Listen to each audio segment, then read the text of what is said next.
चलो विद्यार्थी मित्रों, आज लेक्चर नंबर 16 ની અંદર 4.11 નંબરનો ટોપિક ચેપ્ટર 4 ગેલ્વેનોમીટરનું એમીટરમાં રૂપાંતર આ આપણે ભણવા જઈ રહ્યા છીએ। ગયા લેક્ચરમાં પણ આપણે થોડું ભણી ગયા કે ગેલ્વેનોમીટરની રચના, સિદ્ધાંત, કાર્ય અને ઉપયોગ તમને યાદ હશે। ટૂંકમાં કહી દઉં કે ગેલ્વેનોમીટર એની રચનામાં ખૂબ જ આંટાવાળું એક ગૂંચળું હોય છે, બે ચુંબકની વચ્ચે ભ્રમણ કરી શકે એમ ગોઠવવામાં આવે છે અને તેમાંથી પ્રવાહ પસાર કરતા તેના પર ટોર્ક લાગતા તેનું કોણાવર્તન થાય છે। એ એનો સિદ્ધાંત અને એનો ઉપયોગ સૂક્ષ્મ પ્રવાહ માપવા અને પ્રવાહની દિશા જાણવા થાય છે। હવે વિદ્યાર્થી મિત્રો, પ્રવાહ તો અલગ અલગ માપક્રમનો હોઈ શકે, માઇક્રો એમ્પિયર, મિલી એમ્પિયર, એમ્પિયર। તો આવો પ્રવાહ માપવો હોય, મોટો પ્રવાહ, તો એવા સમયે ગેલ્વેનોમીટરને જો સીધે સીધું પ્રવાહ માપક તરીકે વાપરવામાં આવે તો મુશ્કેલી થતી હોય છે। તો આપણે ગેલ્વેનોમીટરનું રૂપાંતર એમીટરમાં કરવું પડે। જો પ્રવાહ સાચો અને કોઈ પણ જાતની મુશ્કેલી વગર માપવો હોય તો ગેલ્વેનોમીટરનું એમીટરમાં રૂપાંતર કરવું પડે। તો હવે ગેલ્વેનોમીટરનું એમીટરમાં રૂપાંતર કેવી રીતે થાય એ આપણે સમજીએ। ગેલ્વેનોમીટર એનું જો સીધે સીધું એમીટરમાં રૂપાંતર કરવામાં આવે, એટલે કે ગેલ્વેનોમીટર એને સીધે સીધું પ્રવાહ માપક તરીકે વાપરવામાં આવે તો એને પરિપથમાં શ્રેણીમાં જોડવું પડે। એટલે ગેલ્વેનોમીટરને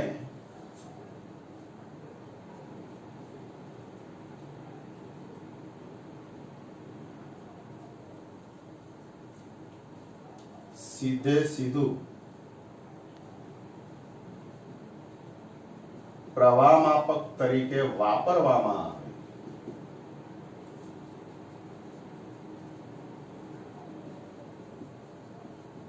તો બે મુશ્કેલીઓ ઉદ્ભવે છે। બે મુશ્કેલીઓ ઉદ્ભવે છે। વારાફરતી બંને મુશ્કેલી આપણે સમજીએ। પહેલી મુશ્કેલી એ છે કે ગેલ્વેનોમીટરની અંદર ગૂંચળું હોય છે, એટલે કે ગેલ્વેનોમીટર એ ખૂબ જ સંવેદનશીલ સાધન છે। ગેલ્વેનોમીટર ખૂબ જ સંવેદનશીલ હોય છે, એટલે કે તેમાંથી માઇક્રો એમ્પિયર જેટલો સૂક્ષ્મ પ્રવાહ પણ જો પસાર કરવામાં આવે અથવા તેના કરતા વધારે ક્રમનો પ્રવાહ પસાર થાય, માઇક્રો એટલે 10⁻⁶ એમ્પિયર, એ ખૂબ જ સૂક્ષ્મ પ્રવાહ કહેવાય। તો આટલો પ્રવાહ અથવા આનાથી વધારે મિલી એમ્પિયર, એમ્પિયર, તો આવા ક્રમનો પ્રવાહ પસાર કરવામાં આવે, એટલે કે પસાર થાય ગેલ્વેનોમીટરમાંથી, તો તે સંવેદનશીલ હોવાથી તે પૂર્ણ સ્કેલ આવર્તન દર્શાવે છે।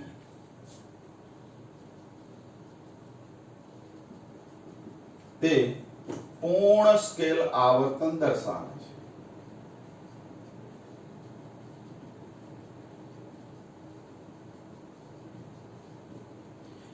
એટલે કે આનો અર્થ એવો થાય કે ગેલ્વેનોમીટરની અંદર ગૂંચળામાંથી ઘણો બધો પ્રવાહ પસાર થાય એટલે અંદર I²RT જૂલ ઉષ્મા ઉર્જા, એના જે નિયમ છે એ પ્રમાણે એમાં ઉષ્મા ઉર્જા ઉત્પન્ન થાય અને ઉષ્મા ઉત્પન્ન થતા જે ગૂંચળું છે તે બળી જવાનો ભય રહે છે, એટલે કે ગેલ્વેનોમીટરને નુકસાન થવાનો ભય રહે છે।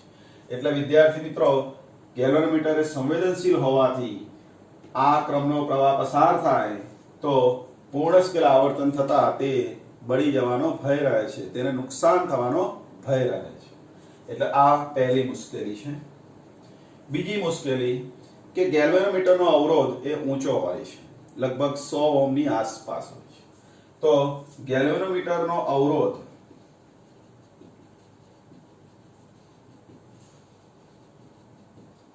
એ પરિપથમાં ઉમેરાઈ જાય, એ શ્રેણીમાં હોય। ગેલ્વેનોમીટર પરિપથ સાથે શ્રેણીમાં જોડવામાં આવે તો એનો અવરોધ પરિપથમાં ઉમેરાઈ જાય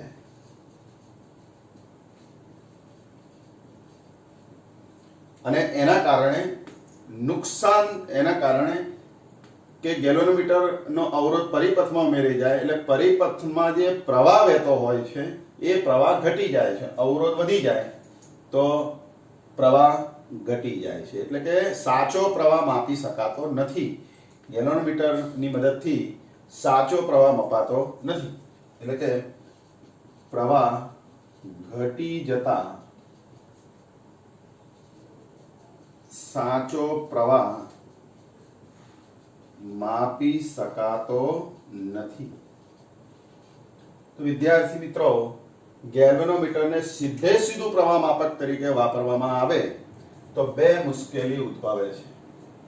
એક તો બળી જવાનો ભય રહે છે અને બીજું સાચો પ્રવાહ માપી શકાતો નથી. તો હવે વિદ્યાર્થી મિત્રો, આ બંને મુશ્કેલીઓને આપણે નિવારવી હોય તો શું કરવું પડે? તો એ માટે શન્ટ આવી એક રચના છે જેને આપણે સમજવી પડે. તો શન્ટ એટલે શું? તો મુશ્કેલીના નિવારણ માટે શન્ટની જરૂર પડે. તો શન્ટ એટલે શું? તો શન્ટની વ્યાખ્યા: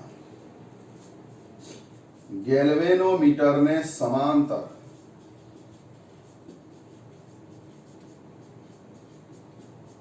ગેલ્વેનોમીટરના અવરોધ કરતા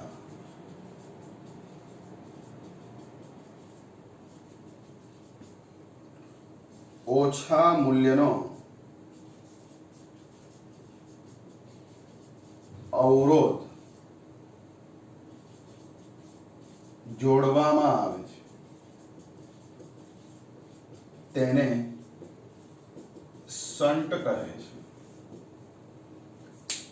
ગેલ્વેનોમીટરને સમાંતર, જોજો શ્રેણીમાં નહીં, સમાંતરમાં ગેલ્વેનોમીટરનો જે અવરોધ છે લગભગ 100 ઓહ્મ જેવાનો અવરોધ હોય તો એને સમાંતર ઓછા મૂલ્યનો, એટલે ખૂબ જ નાનો, 1 ઓહ્મ, 0.1 ઓહ્મ આવો ખૂબ જ નાનો અવરોધ જોડવામાં આવે છે તો તેને શન્ટ એવા નામથી ઓળખવામાં આવે છે. તો વિદ્યાર્થી મિત્રો, આ શન્ટ એની મદદથી નિવારણ કેવી રીતે થાય? ગેલ્વેનોમીટરમાં ઉદ્ભવતી જે મુશ્કેલીઓ છે એમીટરમાં રૂપાંતર વખતે, તેનું નિવારણ કેવી રીતે થાય? તો હવે આપણે સમજીએ આ મુશ્કેલીનું નિવારણ.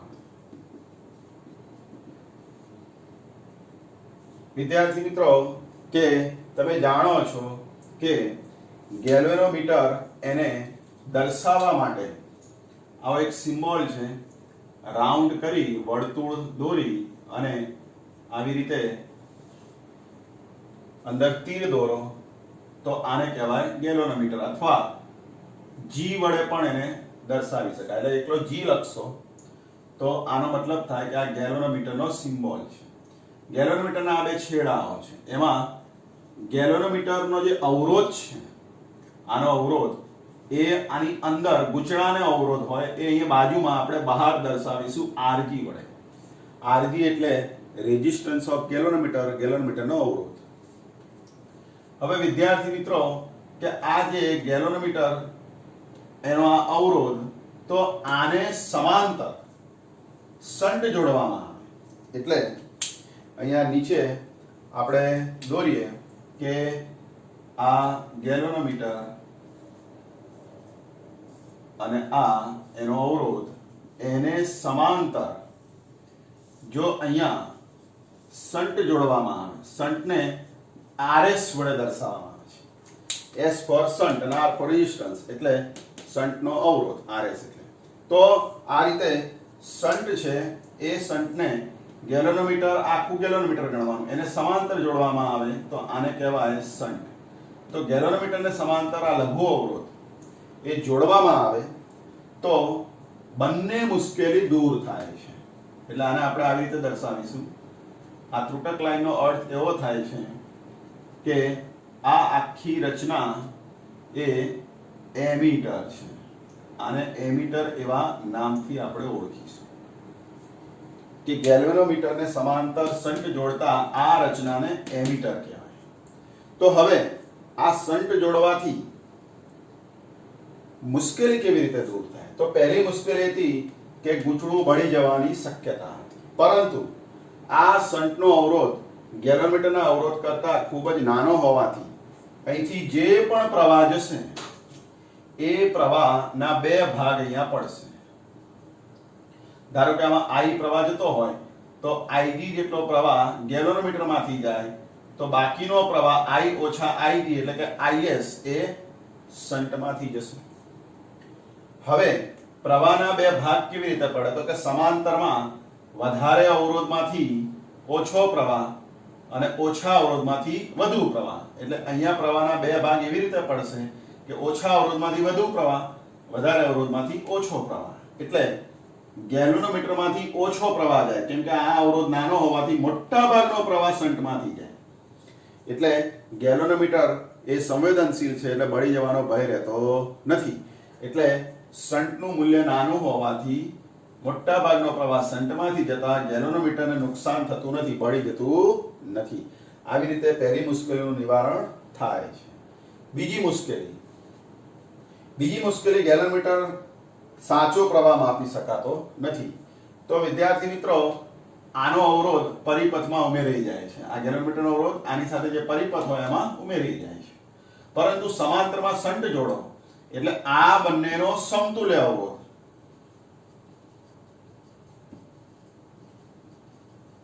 કોનો ગેલ્વેનોમીટર અને શંટનો સમતુલ્ય અવરોધ કેટલો થશે તો કે સમાંતરમાં ઉપર ગુણાકાર અને છેદમાં સરવાળો.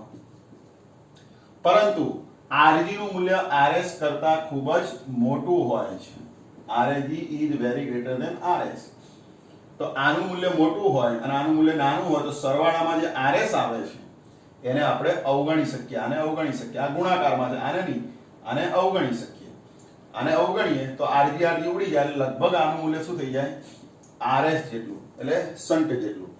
શંટનું મૂલ્ય ઓલરેડી નાનું હોય છે એટલે આખા પરિપથનો અવરોધ એટલે કે એમીટરનો અવરોધ એ આટલો થઈ જાય શંટ જેટલો, એટલે કે ખૂબ જ નાનો થઈ જાય છે. એટલે આનો અવરોધ એ આ જે પરિપથ હશે જેની સાથે આને જોડવામાં આવે છે એ પરિપથમાં કોઈ આ સૂક્ષ્મ હોવાથી એ પરિપથના અવરોધમાં કંઈ બહુ ફેરફાર થતો નથી. એના માટે સાચો પ્રવાહ માપી શકાય. પ્રવાહ ઘટતો નથી પણ એટલો ને એટલો અચળ રહે છે, એટલે કે સાચો પ્રવાહ માપી શકાય છે. આવી રીતે વિદ્યાર્થી મિત્રો શંટ દ્વારા બંને મુશ્કેલીનું એક સાથે નિવારણ કરી શકાય છે. તો આવી રીતે વિદ્યાર્થી મિત્રો શંટ એટલે શું તમે સમજી ગયા હશો કે ગેલ્વેનોમીટરને સમાંતર જે લઘુ અવરોધ જોડવામાં આવે છે કે જેનું મૂલ્ય ગેલ્વેનોમીટરના અવરોધ કરતા નાનું હોય છે તો એવી રચનાને શંટ કહેવાય. અને આ સમગ્ર જે રચના છે ગેલ્વેનોમીટરને સમાંતર શંટ જોડતા બનતી રચના એને એમીટર કહેવામાં આવે છે. અને બીજું કે વિદ્યાર્થી મિત્રો આ એમીટરનો આદર્શ જો એમીટર હોય તો અવરોધ શૂન્ય ગણવામાં આવે છે. આપણે આને આદર્શ એમીટર ગણીએ તો એનો અવરોધ આપણે શું લઈશું શૂન્ય. તો આવી રીતે આદર્શ એમીટરનો અવરોધ શૂન્ય હોય છે. હવે વિદ્યાર્થી મિત્રો પ્રવાહ સંવેદિતતા કોને કહેવાય તો હવે આપણે સમજીએ પ્રવાહ સંવેદિતતા. આપણે આગળના લેક્ચરમાં ભણી ગયા હતા કે ફાઈ બરાબર NAB ભાગ્યા K ઇન્ટુ I એટલે કે K ફાઈ બરાબર NABI. આવું આપણે આગળના લેક્ચરમાં ભણી ગયા કે જ્યારે ગેલ્વેનોમીટરનું સ્થિર કોણાવર્તન થાય ત્યારે K ફાઈ એટલે કે પુનઃસ્થાપક ટોર્ક અને આ બાહ્ય ટોર્ક BI એને એ કેવું હોય સરખું હોય છે. હવે આ I ને છેદમાં લઈ જવામાં આવે વિદ્યાર્થી મિત્રો તો આ ગુણોત્તર એને એકમ પ્રવાહ દીઠ કોણાવર્તન, ફાઈ નો મતલબ કોણાવર્તન થાય, છેદમાં પ્રવાહ એક એકમ લઈએ તો આ ગુણોત્તરને પ્રવાહ સંવેદિતતા એવા નામથી ઓળખીશું. પ્રવાહ સંવેદિતતા. તો પ્રવાહ સંવેદિતતાની વ્યાખ્યા શું થાય તો આના પરથી પ્રવાહ એક એકમ લેવામાં આવે એટલે કે એકમ પ્રવાહ દીઠ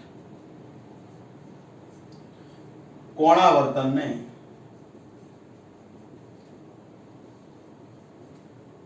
પ્રવાહ સંવેદિતતા કહે છે. તો વિદ્યાર્થી મિત્રો આ પ્રવાહ સંવેદિતતાનો અર્થ શું થાય તો કે ગેલ્વેનોમીટર એ કેટલું સેન્સિટિવ છે. સહેજ પ્રવાહ જાય અને એનું આવર્તન જો ઘણું બધું થાય તો એની સંવેદિતતા વધારે કહેવાય. ઘણો બધો પ્રવાહ જાય પણ આવર્તન જ ઓછું થાય તો એની પ્રવાહ સંવેદિતતા ઓછી કહેવાય. એટલે પ્રવાહ સંવેદિતતા જો વધારવી હોય ગેલ્વેનોમીટરમાં પ્રવાહ સંવેદિતતા આપણે વધારવી હોય અથવા એમીટરમાં તો આ આટાની સંખ્યા વધારવી જોઈએ. જો આટાની સંખ્યા વધારવામાં આવે તો સમપ્રમાણમાં છે, પ્રવાહ સંવેદિતાના સમપ્રમાણમાં છે આટા. એટલે જેમ આટા વધુ ગેલોનોમીટરમાં તેમ એની પ્રવાહ સંવેદિતા વધુ. એટલે પ્રવાહ સંવેદિતા વધારવા શું કરવું જોઈએ? ગેલોનોમીટરમાં અથવા એમીટરમાં આટાની સંખ્યા વધારવી જોઈએ. એટલે આવી રીતે પ્રવાહ સંવેદિતા વધારી શકાય છે. તો વિદ્યાર્થી મિત્રો, તમે સમજી ગયા હશો કે ગેલોનોમીટરનું એમીટરમાં રૂપાંતર કરવા શું કરવું જોઈએ? સમાંતરમાં શન્ટ જોડવો જોઈએ. ચલો હવે આપણે વોલ્ટમીટરમાં રૂપાંતર સમજીએ. તો ગેલોનોમીટરનું વોલ્ટમીટરમાં રૂપાંતર.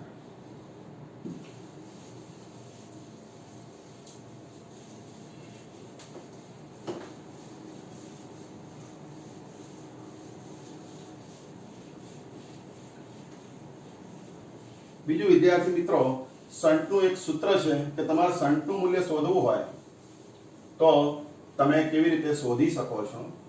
તો એની પણ આપણે ચર્ચા થોડી કરી લઈએ કે ગેલોનોમીટરનું એમીટરમાં રૂપાંતર કરવા શન્ટ તો જોડવો પડે, પણ એ શન્ટનું મૂલ્ય કેટલું? તો ચલો, એ શન્ટનું જે મૂલ્ય છે એ S બરાબર GIG upon I minus IG, એટલે કે આપણે RS નામ આપીએ શન્ટને, તો RS બરાબર GIG upon I minus IG. શન્ટનું મૂલ્ય શોધવાનું આ સૂત્ર છે. પ્રેક્ટિકલમાં તમે આ સૂત્રનો ઉપયોગ કરશો કે G એટલે ગેલોનોમીટરનો અવરોધ, અથવા આને RG નામ આપીએ આપણે, અત્યારે RG નામ આપ્યું, તો RG એટલે ગેલોનોમીટરનો અવરોધ ગુણ્યા IG એટલે ગેલોનોમીટરની પ્રવાહ ક્ષમતા, અને I એટલે કુલ પ્રવાહ, અને IG એટલે પાછી એની પ્રવાહ ક્ષમતા. તો જે પ્રવાહ વહેવડાવતા હોય એ અહીંયા લેવાનો, એટલે કે એની રેન્જ આ ક્ષમતા અને આ ગેલોનોમીટરનો અવરોધ. હવે આપણે વિદ્યાર્થી મિત્રો વોલ્ટમીટરમાં રૂપાંતર સમજીએ.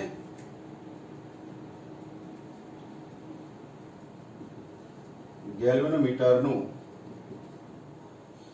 વોલ્ટમીટરમાં રૂપાંતર. વિદ્યાર્થી મિત્રો, એમીટરના રૂપાંતરમાં તમે ભણી ગયા કે સમાંતરમાં શન્ટ જોડવો પડે. હવે આ જે વોલ્ટમીટર છે એને કેવી રીતે પરિપથમાં જોડાય? તો પરિપથમાં કોઈ પણ ઘટકના બે છેડા વચ્ચે વિદ્યુત સ્થિતિમાનનો તફાવત માપવો હોય, વીજ દબાણ માપવું હોય, તો આ વોલ્ટમીટરનો ઉપયોગ થાય છે, તમને ખબર હશે. તો ગેલોનોમીટરને જો સીધું વોલ્ટમીટર તરીકે વાપરીએ તો જેમ આગળ વાત કરી હતી એમ બે મુશ્કેલીઓ ઉદ્ભવે છે. પહેલી કે બળી જાય, અને બીજી કે સાચો પ્રવાહ એટલે કે અહીંયા સાચો સ્થિતિમાનનો તફાવત માપી શકાય નહીં. એટલે વોલ્ટમીટર જો ગેલ્વેનોમીટરને સીધું જો ગેલ્વેનોમીટરને સીધું વિભવ માપક એટલે કે વીજ દબાણ માપવા તરીકે પરિપથમાં સમાંતરમાં જોડવામાં આવે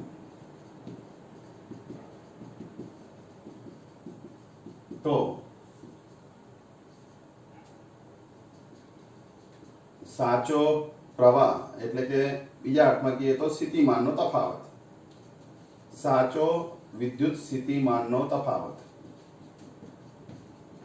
જેને કહીએ વિદ્યુત દબાણ, માપી શકાતું નથી. કારણ કે વોલ્ટમીટરમાંથી એટલે કે ગેલ્વેનોમીટરમાંથી ઘણો બધો પ્રવાહ પસાર થાય, એટલે સાચો પીળી મળે નહીં.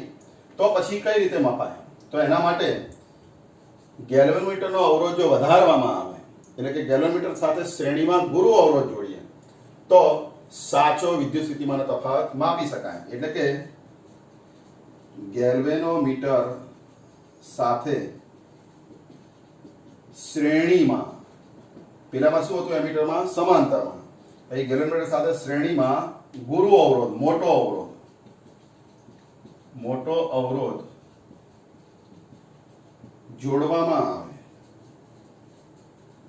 તો સાચો વિદ્યુત સ્થિતિમાનનો તફાવત માપી શકાય છે. તો આવી રચનાને વોલ્ટમીટર કહેવામાં આવે છે. તો હું દોરું છું આ આકૃતિ એની, એટલે તમને ખ્યાલ આવે કે વોલ્ટમીટર કેવું હોય, એટલે કે કેવી રીતે બનાવાય. તો હમણાં આપણે વાત કરી હતી કે આ ગેલ્વેનોમીટર, એની સાથે એનો અવરોધ Rg. હવે આનું મારે વોલ્ટમીટરમાં રૂપાંતર કરવું હોય તો કેવી રીતે થાય? તો ગેલ્વેનોમીટરનો અવરોધ એની સાથે શ્રેણીમાં ગુરુ અવરોધ જોડવામાં આવે. આ R એટલે ગુરુ અવરોધ, મોટો અવરોધ.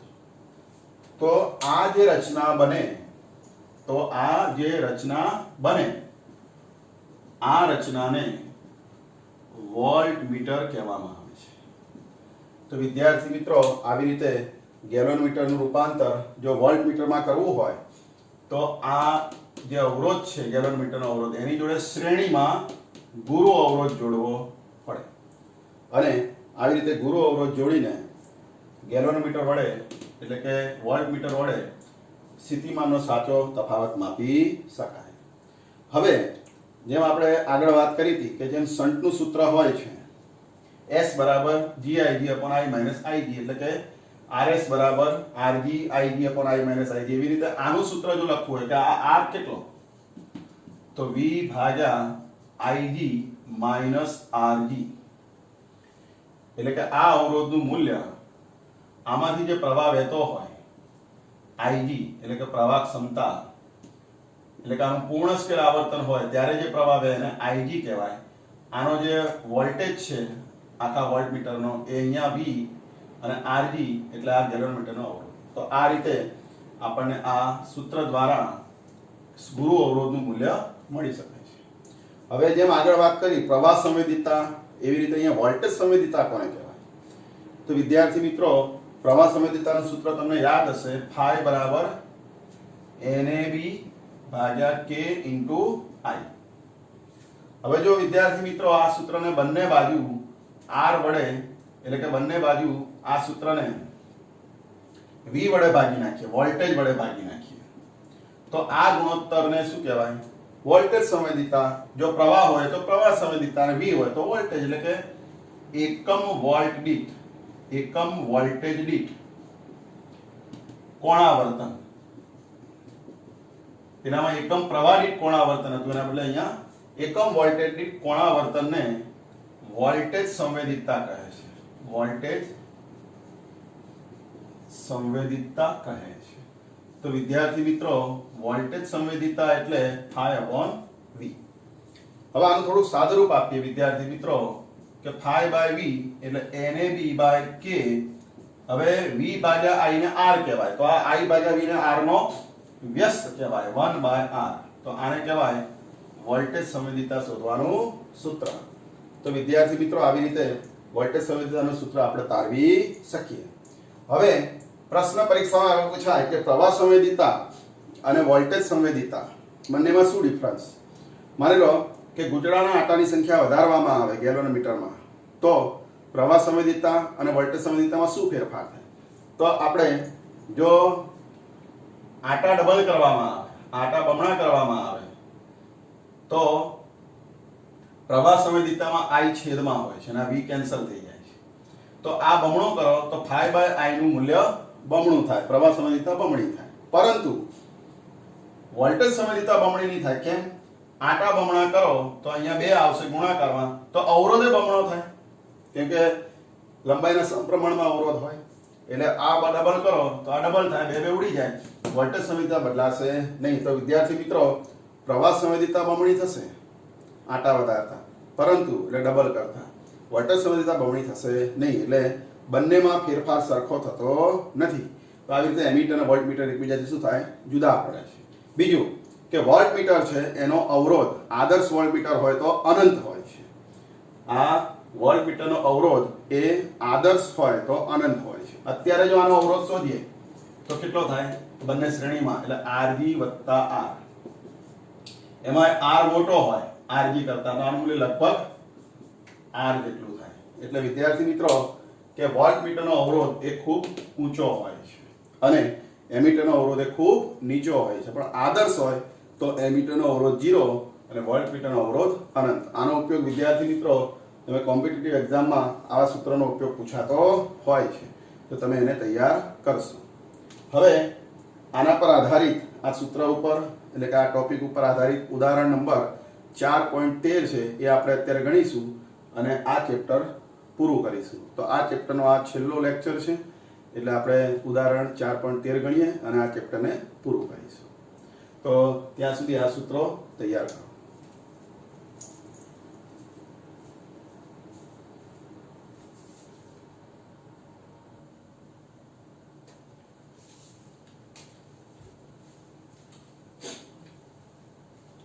ચલો વિદ્યાર્થી મિત્રો, તમે સૂત્રો તૈયાર કરી નાખ્યા હશે.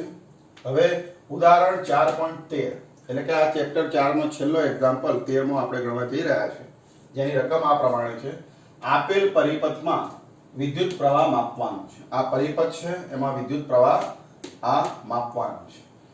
જો દર્શાવેલ એમીટર એમાં 3 ભાગમાં છે.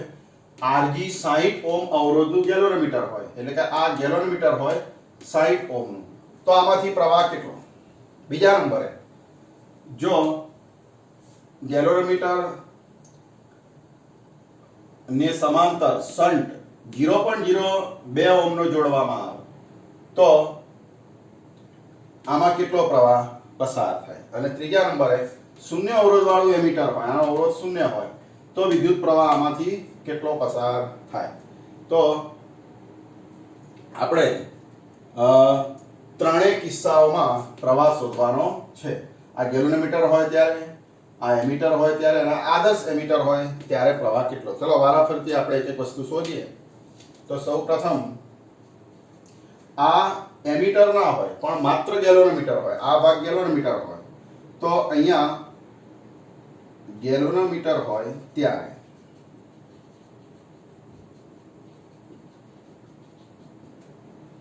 તો અહીંયા ગેલોરીમીટર હોય તો એનો અવરોધ શું થાય? Rg. એટલે આનો અવરોધ Rg થાય. Rg જોડે આ અવરોધ શું કહેવાય? શ્રેણીમાં કહેવાય. એટલે 3 ઓહ્મ અને આનો અવરોધ 60 ઓહ્મ. આ ગેલોરીમીટર હોય તો એનો અવરોધ 60. એટલે Rg અને આ 3 ઓહ્મ એ શ્રેણીમાં હોવાથી, આ બંને શ્રેણીમાં હોવાથી કુલ અવરોધ, પરિપથનો કુલ અવરોધ થશે કે આ 60 Rg વત્તા 3 એટલે કે 60 વત્તા 3 એટલે 63 ઓહ્મ. તો આ પરિપથનો અવરોધ આ ગેલોરીમીટર હોય ત્યારે 63. હવે આપણે પ્રવાહનું સૂત્ર જાણીએ છીએ, ઓહમનો નિયમ, R બરાબર V ભાગ્યા I. તો I બરાબર V ભાગ્યા R. વોલ્ટેજ ભાગ્યા અવરોધ, વોલ્ટેજ ભાગ્યા અવરોધ, કુલ અવરોધ. વોલ્ટેજ કેટલો? 3 અને અવરોધ કેટલો? કુલ, આ કુલ અવરોધ એટલે ટોટલ તો 63. તો 3 ભાગ્યા 63 એટલે કે 0.048 એમ્પિયર. વિદ્યાર્થી મિત્રો, કે આમાંથી વહેતો પ્રવાહ 0.048 એમ્પિયર હશે. આમાંથી વહેતો ક્યારે? આ ગેલોરીમીટર હોય ત્યારે. ચલો હવે બીજા નંબરે, કે શન્ટનું મૂલ્ય 0.02 ઓહ્મ હોય અને આનું રૂપાંતર એમીટરમાં કર્યું હોય, ગેલોરીમીટરનું રૂપાંતર એમીટરમાં કર્યું હોય એટલે કે ગેલોરીમીટર એટલે G અને એને સમાંતર શન્ટ એ 0.02 ઓહ્મનો હોય. આ 60 અને આ 0.02 આવી રીતે સમાંતરમાં, જો ગેલોરીમીટરને સમાંતરમાં શન્ટ જોડી આને એમીટરમાં રૂપાંતર કરવામાં આવ્યું હોય તો આમાં કેટલો પ્રવાહ જાય? આ પ્રવાહ કેટલો? તો અહીંયા એમીટરને બદલે આ જોડી દઈએ તો આમાં પ્રવાહ કેટલો જાય? ચલો હવે પ્રવાહ શોધવા. પહેલા આ બેનો સમતુલ્ય અવરોધ શોધવો પડે કે G અને RS નો સમતુલ્ય. G અને શન્ટ ગેલોરીમીટરનો અવરોધ Rg અને RS સમાંતરમાં હોવાથી તેમનો સમતુલ્ય અવરોધ, સમતુલ્ય અવરોધ શું થાય? તો કે ઉપર ગુણાકાર અને નીચે સરવાળો એટલે કે Rg ગેલોરીમીટરનો અવરોધ ગુણ્યા શન્ટનો અવરોધ વત્તા Rg વત્તા RS. હવે Rg કેટલો છે વિદ્યાર્થી મિત્રો? 60. RS કેટલો રકમમાં આપ્યો છે? 0.02 ભાગ્યા 60 વત્તા 0.02. હવે 60 માં 0.02 બહુ નાનું મૂલ્ય હોવાથી ન ઉમેરીએ તો પણ ચાલે, એટલે કે આ 60 જ કહેવાય. આ બેનો સરવાળો 60 જોડે 60 ઉડી જાય એટલે 0.02 વધશે. તો આટલા ઓમ એ શું થયો? એમીટરનો અવરોધ. એટલે કે ગેલોનોમીટરનું એમીટરમાં રૂપાંતર કરીએ તો ત્યારે ગેલોનોમીટરનો અવરોધ 0.02 હશે. હવે પ્રવાહ શોધવો છે તો પાછું હમણાં વાત કરી હતી એ પ્રમાણે કે પ્રવાહ એટલે શું? કુલ વોલ્ટેજ ભાગ્યા કુલ અવરોધ, એટલે કે વોલ્ટેજ ભાગ્યા કુલ અવરોધ. એટલે I બરાબર વોલ્ટેજ કેટલો 3 અને ભાગ્યા કુલ અવરોધ કેટલો? તો કુલ અવરોધ એ આની અંદર આપણે 3 ઉમેરવા પડશે. એટલે કે અહીંયા કુલ અવરોધ એટલે આ 3 વત્તા 0.02 એટલે કે 3 વત્તા 0.02 શું થાય? તો કે 3 ભાગ્યા 3.02 એટલે 0.99 એમ્પિયર. વિદ્યાર્થી મિત્રો કે આટલો પ્રવાહ પસાર થાય. ક્યારે? જ્યારે ગેલોનોમીટર નું એમીટરમાં રૂપાંતર કરવામાં આવે ત્યારે. એકલો ગેલોનોમીટર હોય તો આટલો પ્રવાહ જાય, એમીટર હોય તો આટલો પ્રવાહ જાય. હવે આદર્શ એમીટર, ત્રીજો કિસ્સો, શૂન્ય અવરોધ વાળું આદર્શ એમીટર હોય તો વિદ્યુત પ્રવાહ કેટલો? હવે આપણે આગળ વાત કરી હતી કે આદર્શ એમીટરનો અર્થ એવો થાય છે કે આ બેનો સમતુલ્ય અવરોધ એ 0 હોય, 0 શૂન્ય હોય. એટલે આ બેનો સમતુલ્ય 0 એટલે કે આનો અવરોધ 0 હોય તો પરિપથમાં એક જ અવરોધ વધે 3 ઓહ્મ. એટલે પ્રવાહ શોધવો હોય પહેલા આપણે અહીંયા લખીશું કે આદર્શ એમીટરનો અવરોધ શૂન્ય હોય એટલે પરિપથનો કુલ અવરોધ શું થાય? પરિપથનો કુલ અવરોધ શું થાય? તો કે 0 વત્તા 3 એટલે કે 3 વત્તા 0 3 ઓહ્મ. અને આપણે પ્રવાહનું સૂત્ર I બરાબર V ભાગ્યા R. V એટલે 3 બેટરીનો વોલ્ટેજ અને કુલ અવરોધ અહીંયા RT નામ આપીએ તો કેટલો મળ્યો? 3 વત્તા 0 3 3 ભાગ્યા 3 1 એમ્પિયર. વિદ્યાર્થી મિત્રો આદર્શ એમીટર હોય આ તો આમાંથી વહેતો પ્રવાહ 1 એમ્પિયર હશે. તો જુઓ તમે વિદ્યાર્થી મિત્રો પ્રવાહ ક્રમશઃ વધતો ગયો. પહેલા એકલું ગેલોનોમીટર હોય તો આ પરિપથમાં પ્રવાહ 0.48, એમીટર જોડીએ તો પ્રવાહ 0.99 અને આદર્શ એમીટર જોડે તો પ્રવાહ 1 એમ્પિયર. એટલે પ્રવાહનું મૂલ્ય ક્રમશઃ શું થયું? વધતું ગયું. તો આવી રીતે એમીટર જો પરિપથમાં જોડીએ તો આવી રીતે પ્રવાહ માપી શકાય. તો વિદ્યાર્થી મિત્રો ઉદાહરણ નંબર 4.13 પૂરું થયું છે. તો આપણે આ ચેપ્ટર નંબર 4 એ ઘણા સમય પહેલા શરૂ કરેલું. લેક્ચર 1 થી એની શરૂઆત કરી હતી અને આ લેક્ચર 16 ને અંતે આ ચેપ્ટર 16 લેક્ચરોમાં આપણે પૂર્ણ કર્યું છે. તો લેક્ચર 1 થી 16 એને જો ક્રમશઃ તમે વારાફરતી જોશો તો તમે આ ચેપ્ટર સારામાં સારી રીતે તૈયાર કરી શકશો. તો બોર્ડની એક્ઝામમાં આ ચેપ્ટરમાંથી દરેક પ્રકારના પ્રશ્નો 1 ગુણ 2 ગુણ 3 ગુણ અને 4 ગુણ પૂછાતા હોય છે. તો આ ચેપ્ટર તમે સારી રીતે તૈયાર કરશો. તો આ ચેપ્ટર અહીંયા પૂરું જાહેર કરીએ છીએ અને હવે નવું ચેપ્ટર એ નવા લેક્ચરમાં ભણીશું. તો વિદ્યાર્થી મિત્રો આપણે આ જે લેક્ચર છે એની PDF હું મોકલું છું WhatsApp દ્વારા. તો તમે એને તૈયાર કરશો, એનું સ્ટડી મટીરિયલ અને હોમવર્ક કરશો તો તમે આ ટોપિક સારી રીતે તૈયાર કરી શકશો. તો આજે આટલું રહેવા દઈએ છીએ. જય સ્વામિનારાયણ.